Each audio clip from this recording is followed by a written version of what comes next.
दोस्तों एक गांव होता है और जिसमें एक जवान विधवा औरत रहती थी।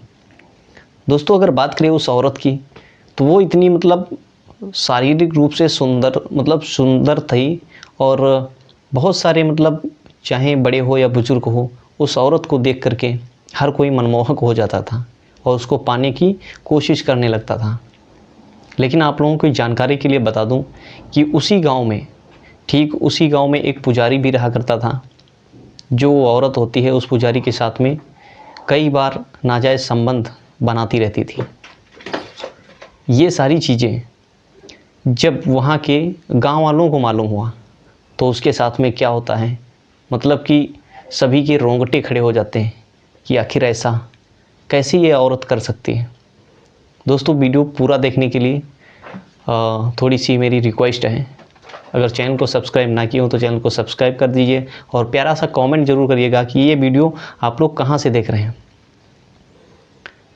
दोस्तों ये बात है कि उत्तर प्रदेश के हापुड़ ज़िले की एक छोटे से गांव में, जहाँ पे उस लड़की का नाम होता है कविता और उसके पति का नाम होता है शोभित।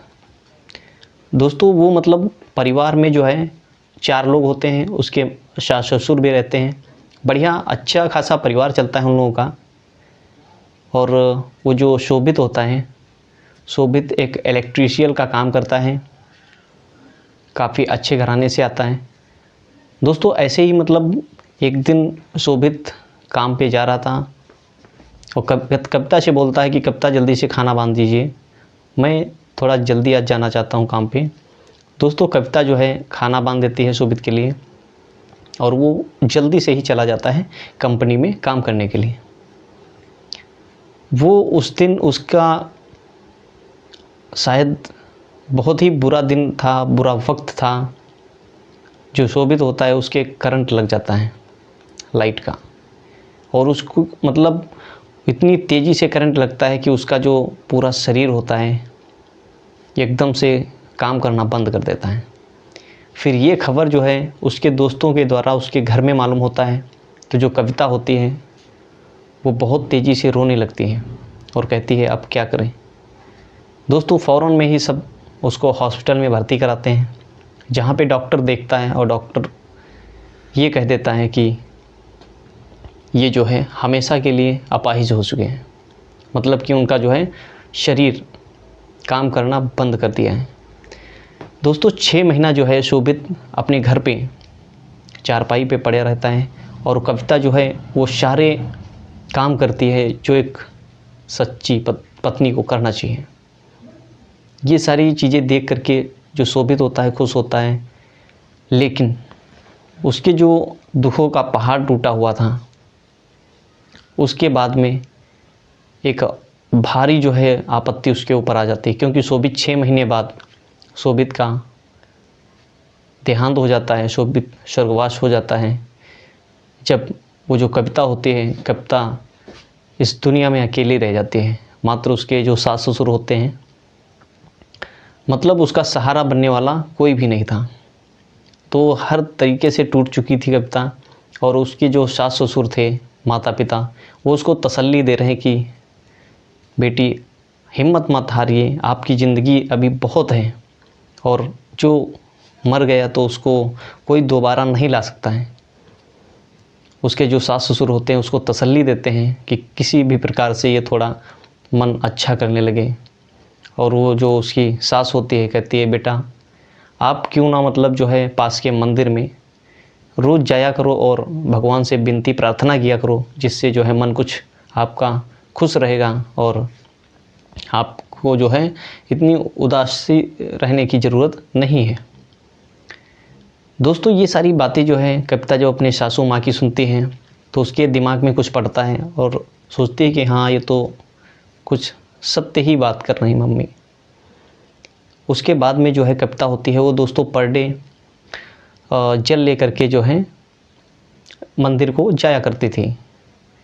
होते करते दोस्तों ऐसे ही काम चलता रहता है और कुछ समय बाद उसी मंदिर में एक बाबा आता है, जो कि काफ़ी समय के बाद में वो बाबा आकर के उस मंदिर में पूजा पाठ करता है और उसकी जो मंदिर होता है उसकी रेख देख करता है। सुबह जब कविता आती है पानी चढ़ाने के लिए, दूध चढ़ाने के लिए, तो कविता देखती है कि अरे ये बाबा कहाँ से आ गया। तो जो बाबा होता है जब कविता को देखता है तो एकदम से देखता ही रह जाता है, क्योंकि वो कविता इतनी सुंदर थी कि हर कोई बंदा उसके तरफ देख करके मनमोहक हो जाएगा। तो वो बाबा भी जो ना उससे अंदर अंदर जो है अट्रैक्टिव होने लगा था। और वो जो कविता होती है वो बोलती है, अरे बाबा जी आप आ गए, बहुत ही अच्छा रहा ये, मतलब मंदिर में यहाँ पे कोई भी नहीं था, अब अच्छा रहेगा आप यहाँ की साफ़ सफाई करते हैं। वो जो बाबा होता है कविता से भी बातचीत करने की कोशिश करता है और सिलसिला ऐसे ही चलता रहता है, क्योंकि उधर जो बाबा होता है वो कविता से बात करने की इच्छा भी जताता है और कविता भी धीरे धीरे जो है उस बाबा की तरफ अट्रैक्टिव होती जाती है, आकर्षक होती जाती है। मामला यहाँ तक पहुँच जाता है कि जब एक दिन कविता आती है दूध चढ़ाने के लिए, तो बाबा कविता का हाथ पकड़ लेता है और अपने कमरे में उसको खींच लेता है। दोस्तों जब वो कमरे में खींच लेता है तो जो कविता होती है वो शोर शराबा और चिल्लाने की भी नहीं कोशिश करती है, क्योंकि कहीं तक जो है कविता भी सोचती थी कि मेरा कोई सहारा बने और उसका भी शारीरिक संबंध बनाने की इच्छा भी होती थी। दोस्तों कविता और उस बाबा का नाजायज़ संबंध ये सब चलता रहता है और कहते हैं ना कि ये सब ज़्यादा दिन तक नहीं चलने वाला है, कभी ना कभी तो ये जो है भांडा फूटेगा ही। ऐसे ही दोस्तों गांव की दूसरी औरत एक दिन वो पूजा करने आई थी और बाबा और कविता का ऐसे ही मतलब जो है पर डे की तरीके से काम चलता ही रहता है। वो दोस्तों जो औरत होती है दूसरी, वो कुछ अजीब तरीके से आवाज़ें सुन करके उसको कुछ शक हुआ और वो जो है मंदिर के चक्कर लगाना बंद कर दिया और उस बाबा के कमरे की तरफ चल दिया। दोस्तों जो औरत होती है वो उस वक्त कविता और बाबा को उस आपत्तिजनक देख करके एकदम से दंग रह जाते, हैरान रह जाते कि ये बाबा ऐसा भी कर सकता है। दोस्तों जो औरत होती है काफ़ी तेज़ी से चिल्लाती है और पूरे गांव वालों को ये सब जो कृत्य थी वो सारी बातें बता देती हैं। फिर गांव वाले क्या करते हैं, लाठी डंडा ले करके वहाँ पे आ जाते हैं और कविता को जो है खींच करके उसके घर में कर देते हैं और वो जो बाबा होता है उसको काफ़ी गांव वाले जो है मिल करके बहुत पिटाई करते हैं। अगर दोस्तों उस बाबा की बात करें तो वो जो बाबा था एक बहरूपिया था, उसके ऊपर न जाने कितने केस लगे थे और वो कहीं से जो है भाग करके आया था। और वो जो कविता होती है उसके जो सास ससुर होते हैं उसको भी धक्का मार करके निकाल देते हैं। दोस्तों इस वीडियो बनाने का पर्पज़ या उद्देश्य ये नहीं किसी के दिल को ठेस पहुंचाना, बल्कि समाज में हो रही गलत कुरीतियों या गलत मैसेज को आप लोगों के पास दिखाना का, और बाकी अपने विवेक से अपने दिमाग से काम लें। और हमारा कहने का मतलब यही है कि कोई भी कुछ भी कहे, ज़्यादा दूसरे के बहकावे में नहीं आने का।